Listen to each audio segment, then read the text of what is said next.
Hey guys, gusto ko nga palang subukan itong Insta360x4 camera na pinagkakaguluhan ng mga riders ngayon na kagaya ko.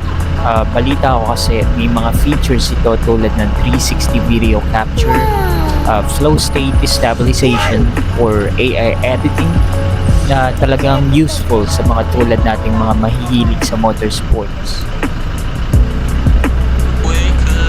At habang sinesetup ko nga ito at ang aking sarili, naisip ko na magandang gamitin ito para i-document ang lahat ng activities ko.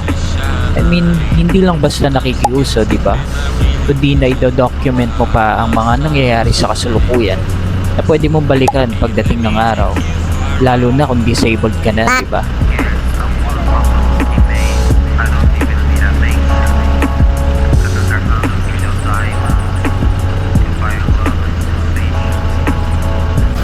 At may kabigatan nga pala itong dala kong bike, ang Kawasaki CX-4RR na may bigat na 188 kilograms.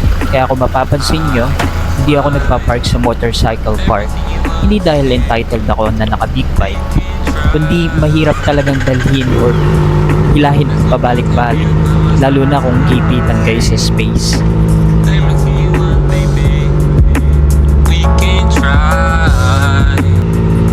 Bago nga pala kayo umalis ng car park, ugaling i-double check lahat. Mahirap na, baka may nakalimutan. I-check muna ang paligid dahil baka ito'y nakapwesto sa alanganin. Tulad nitong coaching nasa likod ko. Kaya giveaway lang, hindi naman masamang magbigay.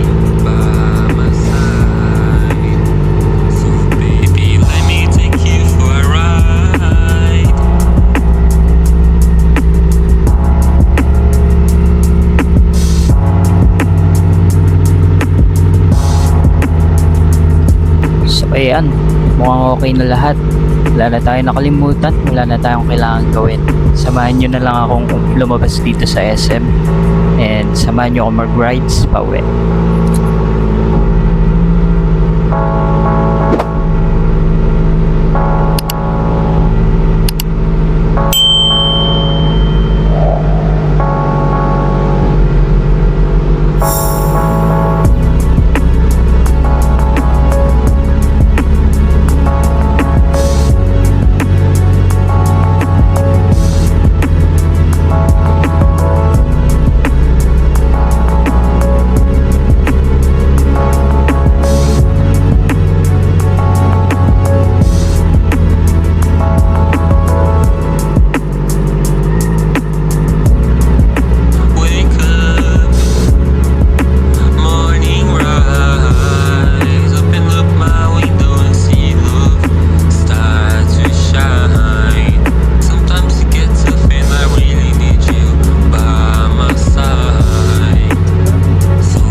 At nakalabas na nga tayo sa SM at nandito na tayo ngayon sa Vergara Highway.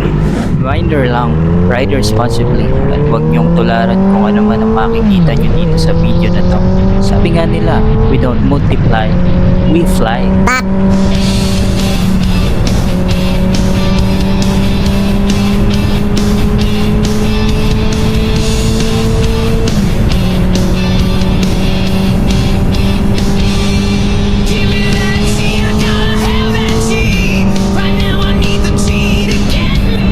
So habang binabaybay ko tong Vergara Highway, actually nag-uusap kami ni Mark, yung kasama ko sa SM, yung kaibigan ko, na magkikita na lang kami dito sa Vergara.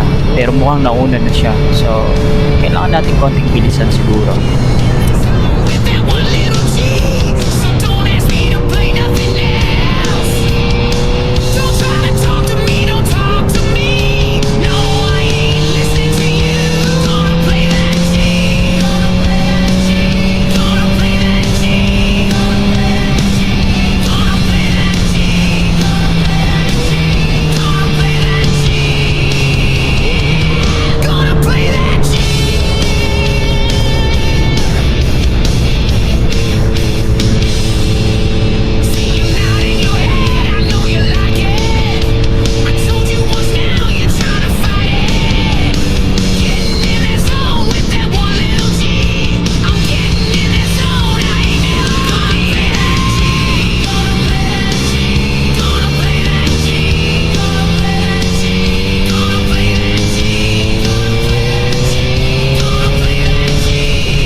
may nakikipaglaro pa sa atin.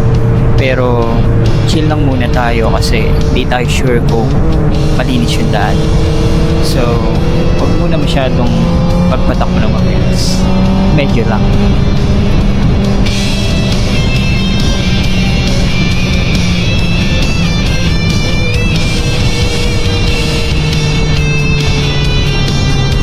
Kung mapapansin nyo, hindi na ako masyadong bumibiga sa clutch kasi may good shifter na rin itong ZX4RR.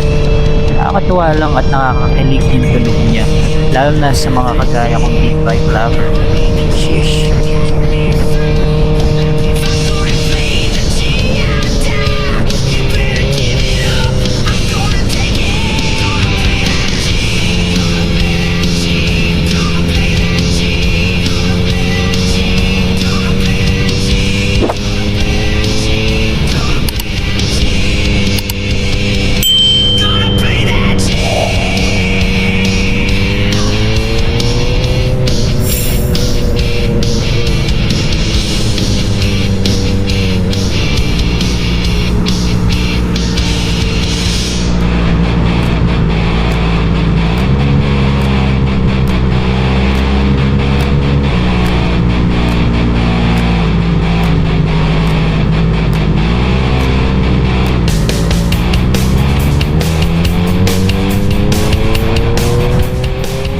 Feature nga pala nung Insta360 camera na parang umiikot-ikot siya.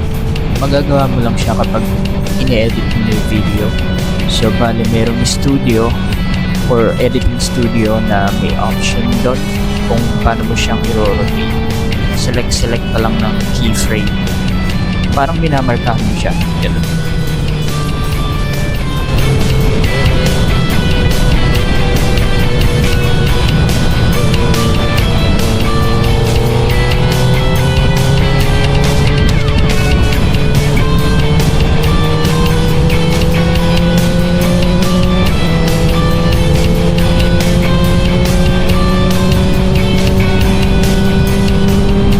Paalala lang ulit, ride safe and moderate. Huwag tutularan ng nasa video. Ayun, kita ko na si Mark.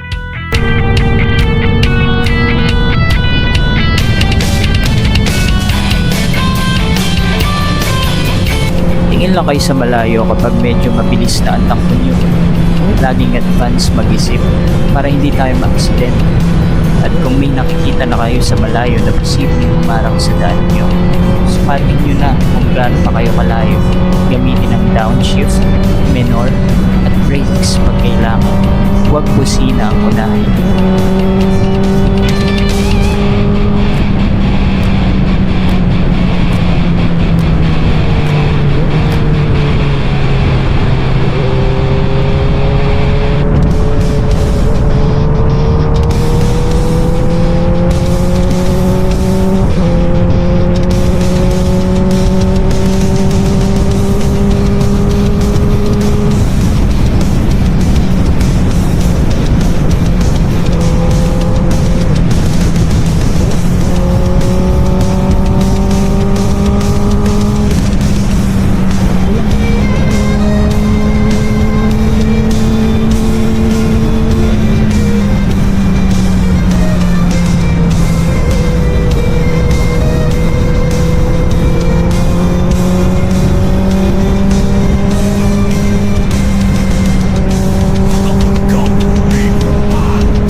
Paalala lang guys, kapag ganitong intersection, huwag nyo kakalimutang tumingin sa kanan at kaliwa at ugaliing magbagal.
Lagi nyo nga palang iisipin na may ambulansya lagi sa daan. Gaya nito, munti ko nang makalimutan.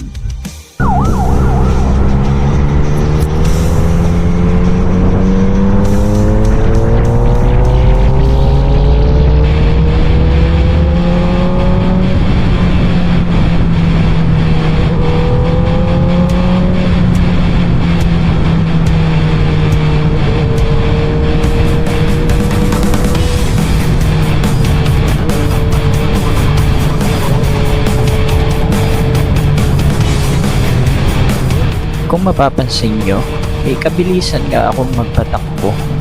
Pero kabisado ko na kasi yung lugar. So, paalala lang, huwag kayong masyadong mabilis magpatakbo lalo na't hindi nyo kabisado ang daan para sa safety nyo na rin at sa iba pang motorista.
Sa wakas, nakauwi din tayo na maayos.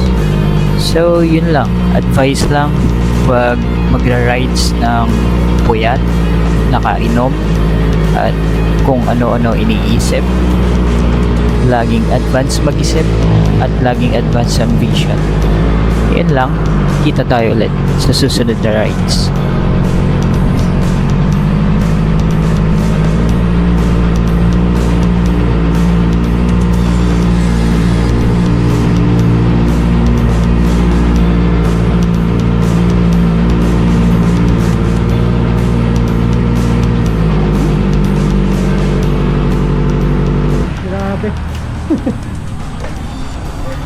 Naka-record pa yan? Ha? Naka-record pa? Hindi ko alam. Baka mamaya hindi. Yo!